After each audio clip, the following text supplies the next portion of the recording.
श्री कृष्ण वंदे जगत गुरु। मैं कैलाश चंद्र शास्त्री एक बार फिर से आप सभी का अपने चैनल संस्कृत शिक्षा पर हार्दिक अभिनंदन करता हूं, स्वागत करता हूं। आज का जो हमारा टॉपिक है, विषय है, वो है विभक्ति। संस्कृत में कुल 7 विभक्तियां और एक संबोधन होता है, जिनको हिंदी में हम कहते हैं कारक और चिन्ह। कारक चिन्ह। तो सबसे पहले हम जान लें कारक और उसके बाद चिन्ह और फिर विभक्ति। इसलिए मैंने इधर लिखा है कारक, इधर चिन्ह और इधर विभक्ति। हिंदी में कर्ता के साथ चिन्ह जुड़े होते हैं, जबकि संस्कृत में विभक्तियां होती हैं। तो क्रिया को करने में जो सहायक होते हैं उन्हीं को कहते हैं हम कारक। और कारकों की संख्या यदि कहें तो हिंदी में 8 और संस्कृत में 6 मानी जाती हैं। संस्कृत में संबंध और संबोधन को कारक नहीं माना जाता है, क्योंकि इनका क्रिया के साथ कोई सीधा संबंध नहीं होता है। तो यदि आपसे कोई प्रश्न करे संस्कृत में कारक कितने हैं तो 6 और हिंदी में कोई करे तो 8। तो चलिए सबसे पहले चलते हैं कर्ता कारक। कर्ता क्रिया को जो करने वाला है उसी को क्या कहते हैं? कर्ता। काम को करने वाला। तो काम को करने वाला कर्ता, और उसका जो चिन्ह है वो होता है ने, और कहीं कहीं पर नहीं भी होता है। उदाहरणार्थ, राम पढ़ता है। अब पढ़ना जो है वो क्रिया है और पढ़ कौन रहा है? राम। तो राम क्या है? कर्ता। राम पढ़ता है। यहां पर ने चिन्ह नहीं है और कहीं पर ने साथ होता है।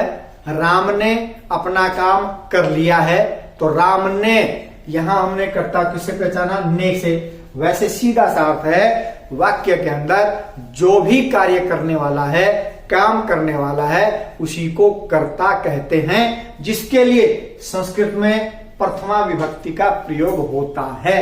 राम पठति, राम पढ़ता है, राम। उसके बाद छात्र पठति, छात्र पढ़ता है। पढ़ने का काम कौन कर रहा है? राम। छात्र, तो इसलिए उसमें कौन सी विभक्ति होगी? प्रथमा विभक्ति। उसके बाद ये एक वचन में हो सकता है, द्विवचन में भी हो सकता है और बहुवचन में भी हो सकता है। कल हम अकारांत पुल्लिंग शब्द की जो शब्द रूप है वो जानेंगे, जिसमें हम सभी विभक्तियों का फिर से पुनरावृत्ति करेंगे और इन चिन्हों के साथ आपको समझाने का मैं प्रयास करूंगा, तो ध्यान रखिएगा। तो चलते हैं कर्ता के बाद कर्म। कर्ता जो कार्य कर रहा है उसका फल जिस पर पड़ता है उसको कहते हैं कर्म। इसका चिन्ह को होता है, नहीं भी होता है। जहां सकर्मक क्रियाएं होती हैं वहां होता है, और जहां अकर्मक क्रियाएं हैं वहां पर को साथ में नहीं होता है। उसके बाद करण। करण की परिभाषा जाने पहले। क्रिया को करने में जो सहायक होता है उसी को हम क्या कहते हैं? करण। राम है कलमेन लिखती, राम कलम से लिखता है। तो कलम से हिंदी में से, और वैसे उसके लिए विभक्ति कौन सी? तृतीया। राम है कलमेन लिखती, राम कलम से लिखता है। द्विवचन बहुवचन भी होता है, जैसे राम पैरों से चलता है। अब पैर कितने हैं? 2, तो वहां तृतीया विभक्ति का द्विवचन का प्रयोग किया जाएगा। राम है पादाभ्याम चलती, 2 पैरों से चलता है। उसके बाद संप्रदान।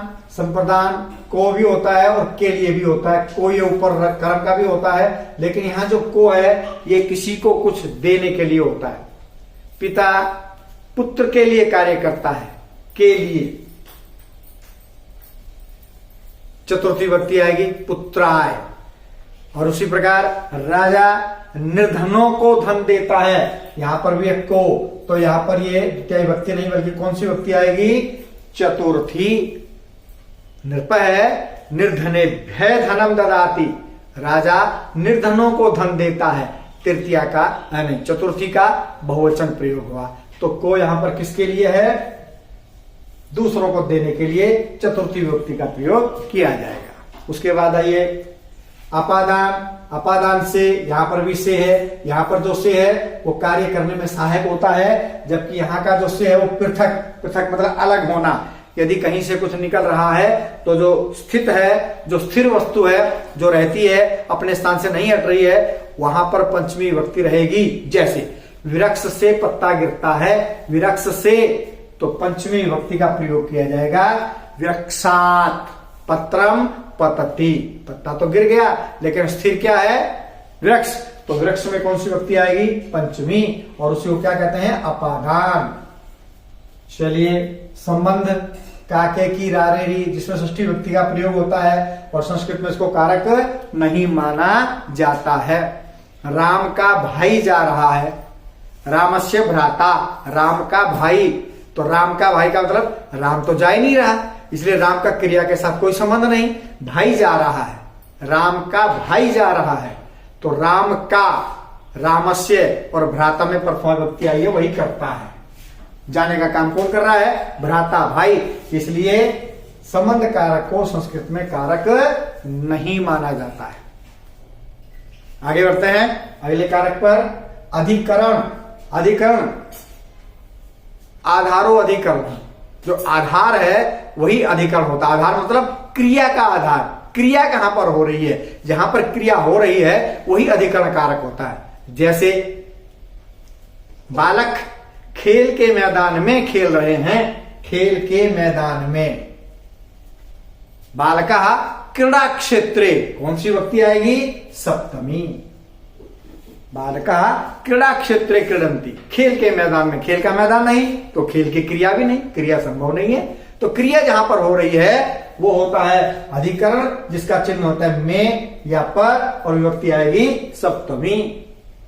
बंदर वृक्ष पर बैठा है, बंदर कहां बैठा है, वृक्ष पर, पर मतलब अधिकरण, अधिकरण मतलब सप्तमी विभक्ति। वानर है वृक्षे तिष्ठति, वृक्षे, सप्तमी विभक्ति है। उसके बाद संबोधन। संबोधन को भी संस्कृत में जो है कारक नहीं माना जाता है, और इसीलिए संस्कृत में कुल 7 विभक्तियां और एक संबोधन है। हे राम तुम कहां गए थे, तो तुम कहां गए थे, तुम जो है ये क्या कहलाएगा, कर्ता, और इसमें कौन सी विभक्ति होगी, प्रथमा, त्वाम। राम के लिए तो केवल लिख सकते हैं हे राम या राम, और उसके बाद आ जाएगा संबोधन का चिन्ह। तब आप, आशा करता हूं आपको कारक, उनके चिन्ह और ये विभक्ति समझ में आ गई होगी। कल हम अकारांत पुल्लिंग शब्द करेंगे विभक्ति और इन चिन्हों के साथ। अकारांत पुल्लिंग एक शब्द आपको याद करना है, और एक याद हो गए तो आपको मान के चलो अकारांत पुल्लिंग सभी शब्द याद हो गए। तो आज के लिए इतना ही। पूरी वीडियो देखिए, लाइक कीजिए, शेयर कीजिए। यदि आपने अभी तक सब्सक्राइब नहीं किया है तो सब्सक्राइब कीजिए, साथ में बेल आइकन का बटन अवश्य दबाइए। जय भारत, जय भारती।